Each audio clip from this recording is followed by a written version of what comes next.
भारत का इतिहास बहुत पुराना और महान है। दुनिया की सबसे पुरानी सभ्यताओं में से एक यही है। भारत की कहानी हजारों साल पुरानी है। ये कहानी है शक्तिशाली राज्यों की, गहरी बुद्धि की और रंगीन संस्कृति की। अलग अलग जगहों और तरह तरह के लोगों वाला ये देश मानव सभ्यता का पालना रहा है। सिंधु नदी के उपजाऊ मैदानों से लेकर दक्षिणी प्रायद्वीप के तटों तक भारत ने राज्यों का उत्थान और पतन, धर्मों का जन्म और कला और विज्ञान का विकास देखा है। आइए हमारे साथ इस अद्भुत देश के आकर्षक इतिहास की खोज करें। हमारी यात्रा सिंधु घाटी से शुरू होती है, जो प्राचीन सभ्यताओं में से एक का घर था। यहां लगभग 3300 ईसा पूर्व दुनिया की पहली शहरी सभ्यताओं में से एक का उदय हुआ। यह सभ्यता अपने समय की सबसे उन्नत और संगठित सभ्यताओं में से एक थी। सिंधु घाटी सभ्यता, जिसे हड़प्पा सभ्यता भी कहा जाता है, अपने समय का एक अद्भुत नमूना थी। इसके अवशेष हमें उनकी उन्नत तकनीकों और जीवन शैली की झलक दिखाते हैं। यह वर्तमान भारत और पाकिस्तान के कुछ हिस्सों को मिलाकर भारतीय उपमहाद्वीप के उत्तर पश्चिमी भाग में फली फूली। इस क्षेत्र में कई महत्वपूर्ण पुरातात्विक स्थल पाए गए हैं। इस सभ्यता के लोग अपने उन्नत शहरी नियोजन के लिए जाने जाते थे। उनके शहरों में सड़कों का जाल और सुव्यवस्थित आवासीय क्षेत्र थे। उनके शहरों में प्रभावशाली इमारतें थीं, जिनमें सार्वजनिक स्नानागार और बेहतरीन जल निकासी व्यवस्था शामिल थी। यह दिखाता है कि वे स्वच्छता और स्वास्थ्य के प्रति कितने जागरूक थे। वे कुशल कारीगर थे, जो मिट्टी के बर्तन, आभूषण और जटिल डिजाइन वाली मोहरें बनाते थे। उनकी कला और शिल्प कौशल अद्वितीय थे। सिंधु लिपि अभी तक पढ़ी नहीं जा सकी है, जिससे उनके जीवन और विश्वासों की झलक मिलती है। यह रहस्य आज भी इतिहासकारों और पुरातत्वविदों को आकर्षित करता है। लगभग 1500 ईसा पूर्व आर्य नामक एक चरवाहा समुदाय मध्य एशिया से भारत आया। उनका आगमन भारतीय इतिहास में एक महत्वपूर्ण मोड़ था, जिसने वैदिक युग की शुरुआत की। आर्य अपने साथ अपनी भाषा संस्कृत लेकर आए, जो आज बोली जाने वाली कई भारतीय भाषाओं का आधार बनी। वेद, भजन, प्रार्थना और धार्मिक ग्रंथों का एक संग्रह इसी युग के दौरान रचा गया था। वे आर्यों के धार्मिक विश्वासों, सामाजिक संरचना और जीवन के तरीके के बारे में बहुमूल्य जानकारी प्रदान करते हैं।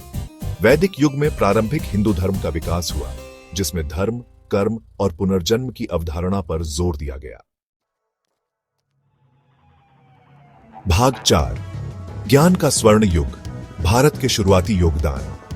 प्राचीन भारत ज्ञान और नवाचार का केंद्र था। भारतीय गणितज्ञों ने शून्य की अवधारणा और दशमलव प्रणाली सहित कई महत्वपूर्ण खोजें की। आर्यभट्ट, एक प्रसिद्ध खगोल शास्त्री, ने पाई के अनुमानित मान की गणना की और प्रस्तावित किया कि पृथ्वी अपनी धुरी पर घूमती है। चिकित्सा के क्षेत्र में आयुर्वेद, उपचार की एक समग्र प्रणाली, का उदय हुआ।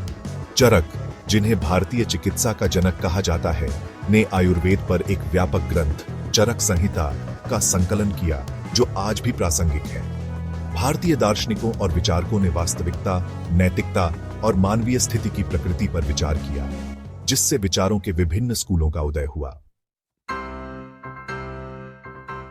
भाग 5, राज्यों का उत्थान और पतन, मौर्यों से गुप्तों तक। इसके बाद की शताब्दियों में भारत में कई साम्राज्यों का उत्थान और पतन देखा गया।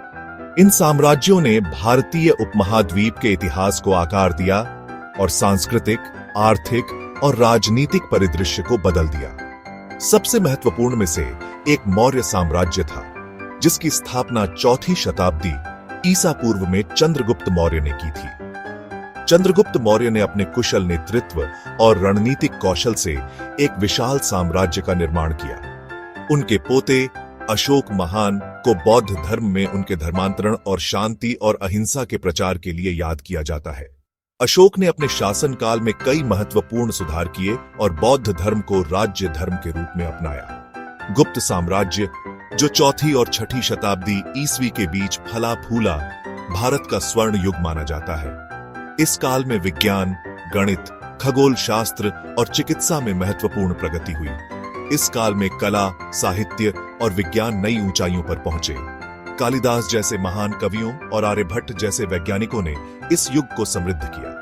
अजंता और एलोरा की गुफाएं, उत्तम मूर्तियों और चित्रों से सुशोभित गुप्त युग की कलात्मक प्रतिभा का प्रमाण है। इन गुफाओं में चित्रित कहानियां और मूर्तियां उस समय की धार्मिक और सांस्कृतिक धरोहर को दर्शाती हैं।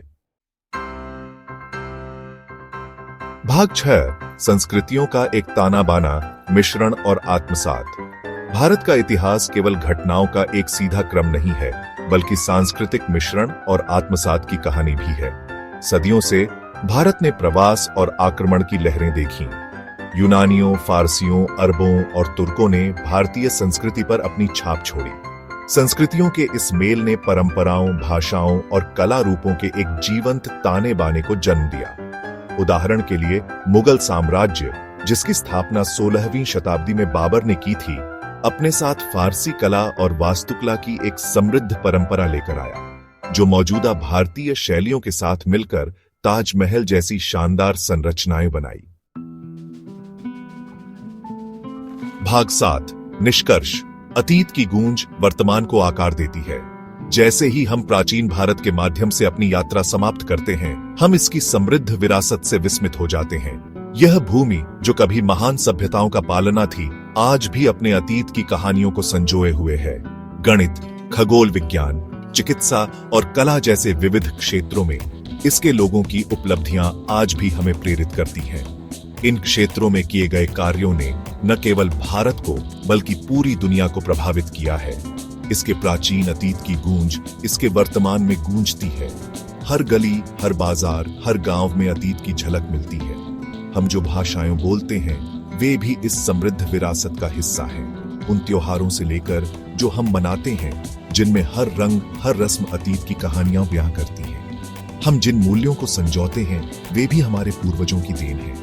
उन चुनौतियों से लेकर जिनका हम सामना करते हैं, हमारे पूर्वजों की संघर्ष गाथाएं हमें प्रेरित करती हैं। आधुनिक भारत पर प्राचीन भारत का प्रभाव निर्विवाद है। यह प्रभाव हर क्षेत्र में देखा जा सकता है, चाहे वह वास्तुकला हो, संस्कृति हो या फिर सामाजिक संरचना। वर्तमान की जटिलताओं को समझने और चिरस्थायी आश्चर्य की इस भूमि के लिए एक उज्जवल भविष्य को आकार देने के लिए इसके अतीत को समझना आवश्यक है। अतीत की गूंज हमें न केवल हमारे इतिहास की याद दिलाती है, बल्कि हमें भविष्य की दिशा भी दिखाती है।